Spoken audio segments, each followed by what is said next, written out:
दोस्तों, आज के लक्ष्य कार्यक्रम में हमारे विशेष मेहमान हैं डॉक्टर पीडी जयाल, जो कि कुछ देर पहले रजिस्ट्रार थे Guru Angad Dev university of veterinary sciences Ludhiana और आजकल हैं director research and development ISF college of pharmacy Moga. Doctor Jayal, आपका प्रोग्राम में बहुत बहुत स्वागत है। धन्यवाद। दोस्तों, आज हम डॉक्टर जयाल से जानकारी लेंगे कि फार्मेसी और फार्मास्यूटिकल साइंसेज में क्या स्कोप है और आप किस तरह एक अच्छा करियर बना सकते हैं फार्मास्यूटिकल साइंसेज में। सबसे पहले डॉक्टर साहब यही बताइए कि हिंदुस्तान में ये फार्मास्यूटिकल एजुकेशन की ग्रोथ किस तरह हुई। संजीव जी, बड़ा अच्छा क्वेश्चन आपने किया। इसमें फार्मेसी के बारे में थोड़ा सा बताऊं कि फार्मेसी जो है एक प्रोफेशन है जो हेल्थ साइंसेज को बेसिक साइंसेज के साथ लिंक करता है। तो हमारे पूरे कंट्री में फार्मेसी एजुकेशन एक बहुत ही प्रॉमिसिंग सब्जेक्ट है और इसमें ऑप्शंस बहुत ज्यादा हैं, अपॉर्चुनिटीज बहुत ज्यादा हैं। इन अपॉर्चुनिटीज में अगर हम आप देखें तो क्योंकि हमारे यहाँ फार्मास्यूटिकल इंडस्ट्री एक्सपैंड कर रही है बहुत ज्यादा और इंक्रीजिंग नंबर ऑफ हॉस्पिटल्स हैं, नर्सिंग होम्स हैं, फार्मास्यूटिकल कंपनीज हैं, ये पूरे कंट्री में फैल रही हैं और इनमें जॉब अपॉर्चुनिटीज बढ़ रही हैं और इसी के लिए कैरियर अपॉर्चुनिटीज हमारे बच्चों का बहुत ही अच्छा स्कोप आ रहा है आने वाले टाइम में। और अगर हम देखें तो हमारे गवर्नमेंट हॉस्पिटल्स, फार्मास्यूटिकल इंडस्ट्री और universities, teaching hospitals, research and development और within the pharmaceutical industry जो लोग इन्वॉल्व हैं वो ड्रग फॉर्मुलेशन, प्रोडक्ट फॉर्मुलेशन और उसके बाद में उसको स्टैंडर्डाइज करने में लगे हुए हैं। इसीलिए फार्मेसी ग्रेजुएट की डिमांड बहुत ज्यादा है। उसके लिए जरूरत सिर्फ इतनी है कि हमें एक क्वालिटी एजुकेशन बच्चों को देनी है और जब हम क्वालिटी एजुकेशन की बात करते हैं तो उसमें जो उनको ट्रेनिंग है, जो उनको स्किल्स देनी होती हैं, वो हमारे पास होनी चाहिए। तो फार्मेसी का एज ए होल बहुत स्कोप है और रेगुलेशन में, क्वालिटी एश्योरेंस में और हॉस्पिटल्स में, जैसे मैंने पहले कहा, हॉस्पिटल फार्मेसी एक बहुत बड़ा सब्जेक्ट निकल के आएगा और ये ग्रोइंग इंडस्ट्री है मेडिकल की, हॉस्पिटल्स की। तो उसमें हमारे बच्चे जो हैं जो as a man power work force absorb हो सकते हैं। डॉक्टर जयाल, आपने बिल्कुल सही कहा कि एक ऐसा एरिया है कि जिसमें ग्रोथ होनी ही होनी है। जैसे कि हेल्थ सेक्टर हमारा ऊपर जा रहा है और हमें उस सेक्टर के लिए बहुत ही स्किल्ड लोग चाहिए और हमारे प्रधानमंत्री भी कहते हैं कि skill development is the requirement आजकल और हमें इंटरनेशनल लेवल के skilled workers and skilled people हमें पैदा करने हैं और इस फील्ड में, फार्मास्यूटिकल इंडस्ट्री में, हमें एक स्पेशलाइज्ड स्किल्ड फोर्स चाहिए। तो इस स्किल्ड फोर्स को तैयार करने के लिए हमने देश भर की तो बात कर ली, लेकिन खास तौर पर इस एरिया में पंजाब, हरियाणा, हिमाचल, चंडीगढ़, इस एरिया में कहां ये सब अवेलेबल है। संजीव जी, जैसे मैंने कहा कि फार्मेसी डिग्री प्रोग्राम जो हमारे कोर्सेज ऑफर होते हैं, इस कोर्स में डिप्लोमा इन फार्मेसी है जी, ये 2 साल का कोर्स है। बैचलर ऑफ फार्मेसी ये 4 साल का कोर्स है और मास्टर ऑफ फार्मेसी ये 2 साल का है। इसके बाद में doctor of pharmacy form D है, ये भी 2 तरह के कोर्सेज हैं जो 6 साल के हैं और बी फार्मा के बाद में 3 साल के बाद में इसको एनरोल कर सकते हैं। और एक है PhD, जो ये R&D सेक्टर में जो लोग इन्वॉल्व होंगे वो M फार्मा वाले और PhD वाले हैं, क्योंकि इनकी ट्रेनिंग बहुत अच्छी है। अब अगर हम देखें अपने एरिया में, जिस एरिया में या पंजाब के छोटे से एरिया में फार्मेसी में गवर्नमेंट सेक्टर में है काफी।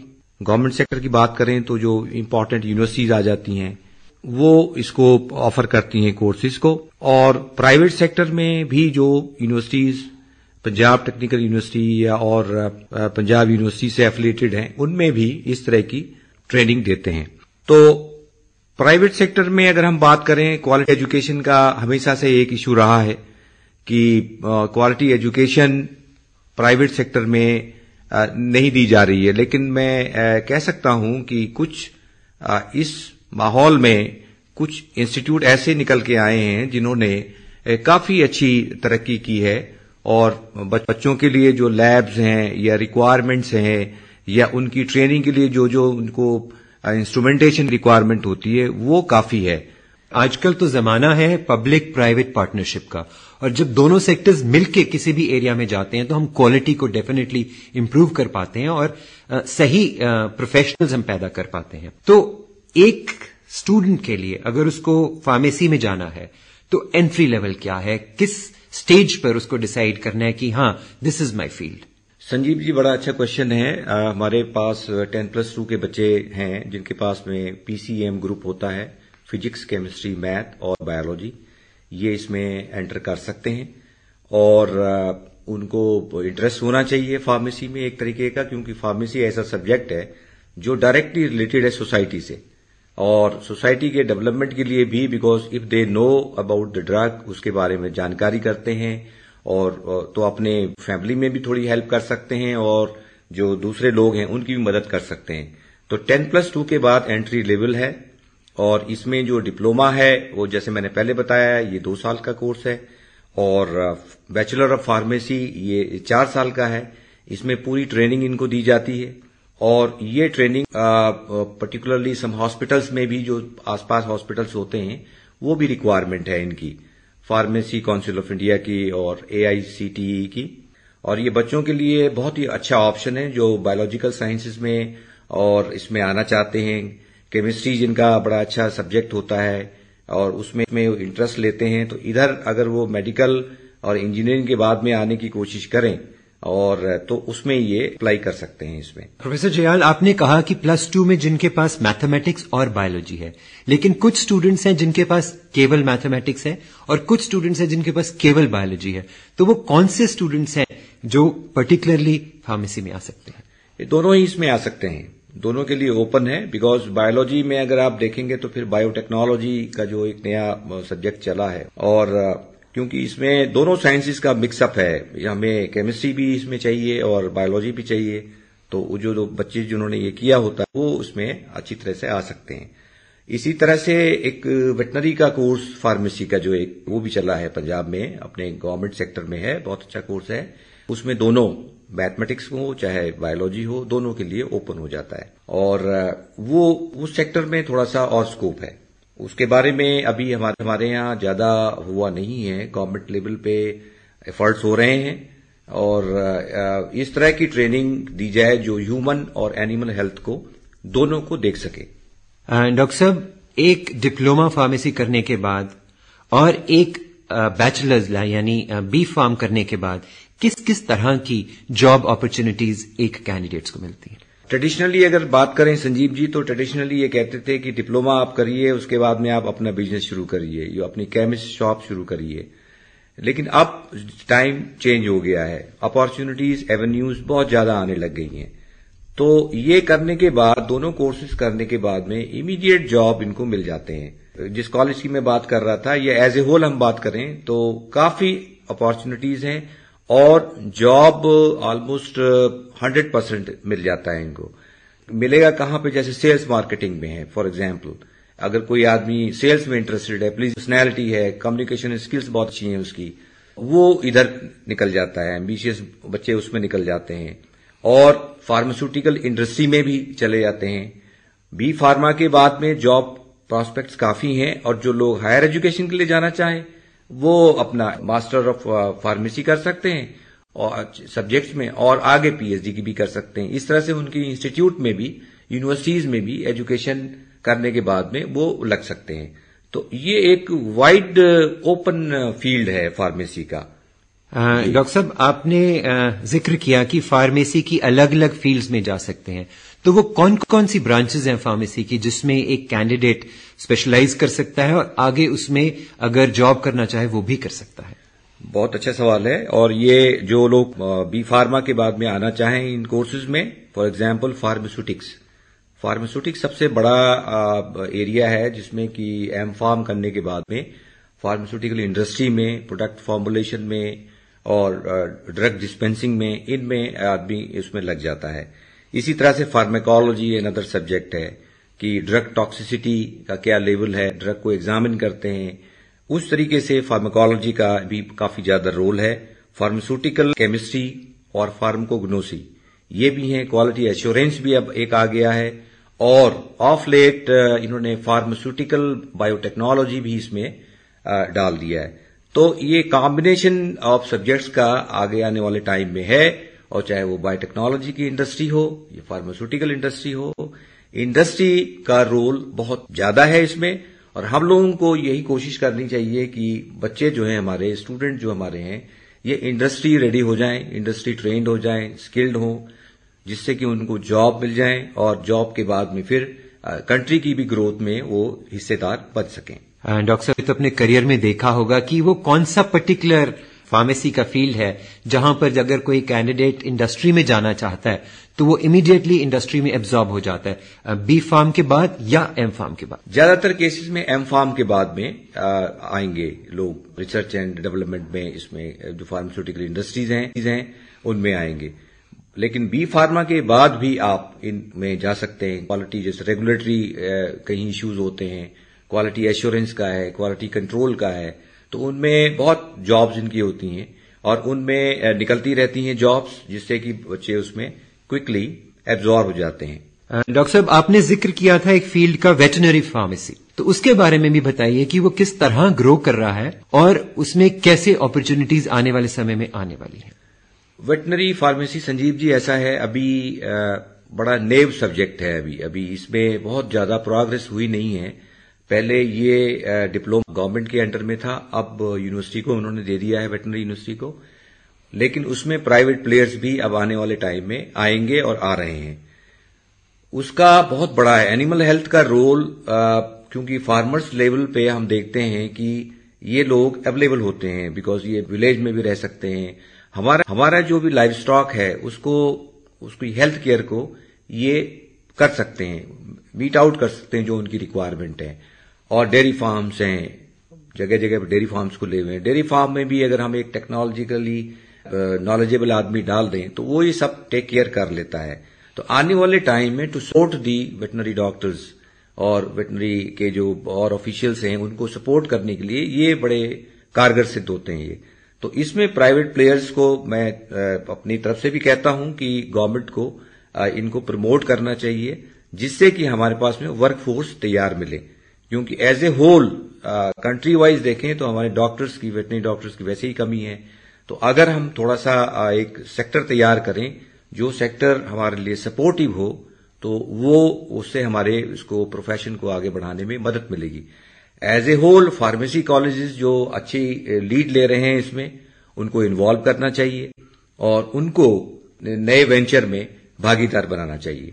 डॉक्टर साहब, ये तो हुआ एक वेटरनरी फार्मेसी का। मेरे जहन में एक एरिया आ रहा था आयुर्वेदिक, जैसे गवर्नमेंट ऑफ इंडिया आयुष को बहुत महत्व दे रही है, तो क्या आयुर्वेदिक फार्मेसी का भी कुछ आप अलग से करवाते हैं? बिल्कुल, आपने बहुत ही अच्छा क्वेश्चन पूछा है। ये हर्बल टेक्नोलॉजी और हर्ब्स का जो इम्पोर्टेंट है, जो इंडिजीनियस ड्रग्स हैं, उसको हम इथनोफार्मेकोलॉजी भी कभी कहते हैं।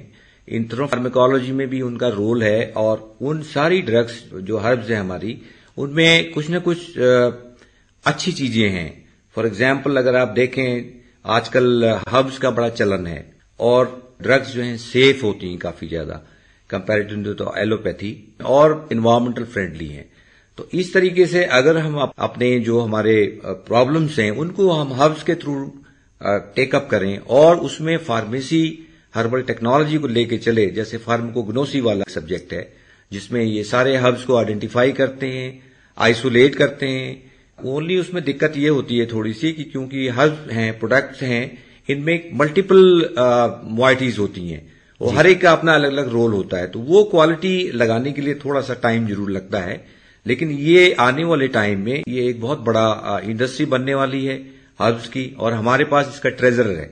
अगर हम पंजाब की ही बात करें तो होशियारपुर एरिया में, तलवाड़ा में कुछ लोगों से हम लोग बात कर रहे हैं, तो वो भी इन सब में हब्स को लेकर के और आगे आने वाले टाइम में इनकी मार्केटिंग में भी जाने का विचार है। तो ये एक बहुत बड़ा एरिया है और इसमें स्टूडेंट को हमारे यहाँ ट्रेनिंग दी जाती है और बहुत ही अच्छे ये लोग निकल के आने वाले समय में आएंगे। डॉक्टर साहब, आजकल क्योंकि समय है नए नए कोर्सेज शुरू होने का, एकेडमिक सेशन शुरू होने का, तो जो कुछ स्टूडेंट्स ये प्रोग्राम सुन रहे हैं और वो इस फील्ड में जाना चाहते हैं, तो उनके लिए एडमिशन का क्या प्रोसेस है और उन्हें कहां और कैसे अप्लाई करना चाहिए? संजीव जी, मैं तो यही कहूंगा कि बच्चों को सबसे पहले अपने माइंड में क्लियर करना चाहिए कि उन्हें क्या करना है, वो किस लाइन में जाना चाहते हैं, क्योंकि अपॉर्चुनिटीज अपार हैं। एफर्ट करने की जरूरत है, हार्ड वर्क बहुत जरूरी है। सक्सेस के लिए हार्ड वर्क करना और बिल्कुल एक सिस्टमैटिक अप्रोच कर लगाना वो ज्यादा जरूरी है। जब वो माइंड मेकअप कर लेते हैं कि हमें इस तरफ जाना है, उसकी तरफ उनको फिर पूरा एफर्ट डालना चाहिए। और मुझे नहीं लगता है, क्योंकि हमारा अपना पुराना एक्सपीरियंस है इतने सालों का, कि जो बच्चा फोकस होकर अपना काम करेगा तो उसको सक्सेस मिल जाती है। फार्मेसी में अगर जाना चाहें, फार्मेसी एक बहुत ही अच्छा सब्जेक्ट है उस हिसाब से देखा जाए। और एडमिशन के लिए ये एडमिशन का टाइम है इस समय। सबसे पहले उनकी वेबसाइट आप चेक करिए, जितनी यूनिवर्सिटीज की हैं, कॉलेजेस की हैं, और उन वेबसाइट में आप देखिए कि उनका क्या एडमिशन का स्ट्रक्चर है, क्या फीस स्ट्रक्चर है, और फैसिलिटीज इंफ्रास्ट्रक्चर में हॉस्टल फैसिलिटीज कैसी हैं, हॉस्टल के लिए बच्चों के डेवलपमेंट के लिए कोई प्रोग्राम है कि नहीं है, क्योंकि पढ़ाई के साथ साथ कम्युनिकेशन स्किल्स बहुत जरूरी हैं और यही आगे आने वाले टाइम में आपको एक अच्छा सा ह्यूमन बीइंग बनाती हैं, सो दैट आप अपनी बात को किसी से कह सकें। तो ये देखें। उसके बाद में आप जो आजकल न्यूज़पेपर में भी आ रहे हैं, हर आदमी एडवर्टाइज करने में लगे रहते हैं, तो वो चीजें आप पिकअप कर लें। और फार्मेसी में जैसे देखें, फार्मेसी में ऑलरेडी लोगों ने एडवर्टाइज शुरू कर दिया है, ओपन एडमिशन इस समय हो रहे हैं, और बेस्ट कॉलेज में जाने की कोशिश करें। बेस्ट कॉलेज में जाएंगे तो एक इंस्टीट्यूशन का एक नाम होता है, और इंस्टीट्यूशन आपके साथ लाइफ लॉन्ग जुड़ा हुआ होता है। तो जो स्टार्ट करें वो बहुत अच्छा स्टार्ट करें, जिससे कि आने वाले टाइम में आपको सफलता मिलती रहे।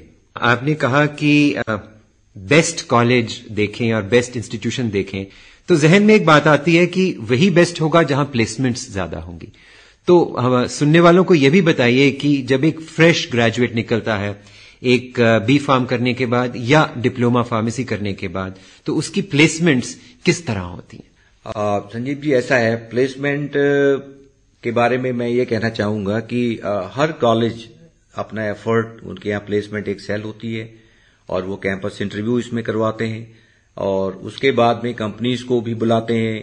अभी मैं कहना चाहूंगा कि पीछे हम लोगों ने ISF कॉलेज में एक मेगा जॉब फेस्टिवल कराया। वो केवल कॉलेज के लिए ही नहीं था, वो पूरे पंजाब के लिए ही था बेसिकली, और उसमें कई लोग बाहर से आए, कई लोग 33 कंपनियां आई और 1000 के आसपास उसमें एनरोल हुए लोग बाहर से भी और डिफरेंट स्टेट से, जो हमारे नेबरिंग स्टेट्स हैं, राजस्थान, हिमाचल और उत्तर प्रदेश, यहां से भी काफी लोग आए, क्योंकि ये ओपन मेगा फेस्ट था और इसमें सभी लोगों को 250 से लोगों को जॉब मिले और बाकियों का भी अवेटेड है। मेरा कहने का मतलब यह है कि जॉब की प्रॉब्लम फार्मेसी में नहीं है और उसके लिए आपको स्किल्स एक्वायर करनी पड़ेंगी। स्किल्स एक्वायर आप तभी करेंगे जब आप एक अच्छे इंस्टीट्यूट में जाएंगे। तो आप सर्च आउट करिए वेबसाइट में, देखिए कि कौन सा इंस्टीट्यूट अच्छा है और किस इंस्टीट्यूट का नाम है उस एरिया में, और उसी में जाने की कोशिश करिए। क्योंकि और फैसिलिटीज देखने के बजाय कि हमारे घर के पास है या वो है या यहां हम जल्दी पहुंच सकते हैं, इन सब चीजों को छोड़ने के बजाय अच्छे इंस्टीट्यूट में जरूर जाएं, चाहे वो कितना ही उनको दूर जाना पड़े।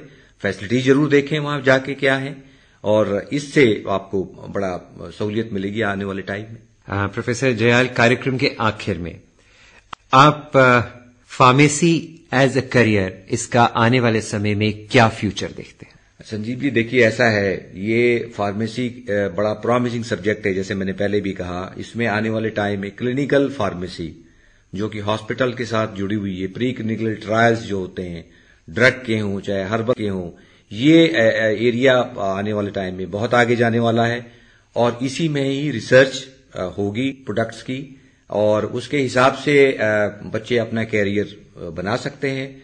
और क्लिनिकल फार्मेसी कुछ जगह है और कुछ जगह आने वाली है आने वाले टाइम में, और एक फार्मास्यूटिकल बायोटेक्नोलॉजी, और third part is the management, hospital management में फार्मासिस्ट का हॉस्पिटल में बहुत अच्छा रोल है।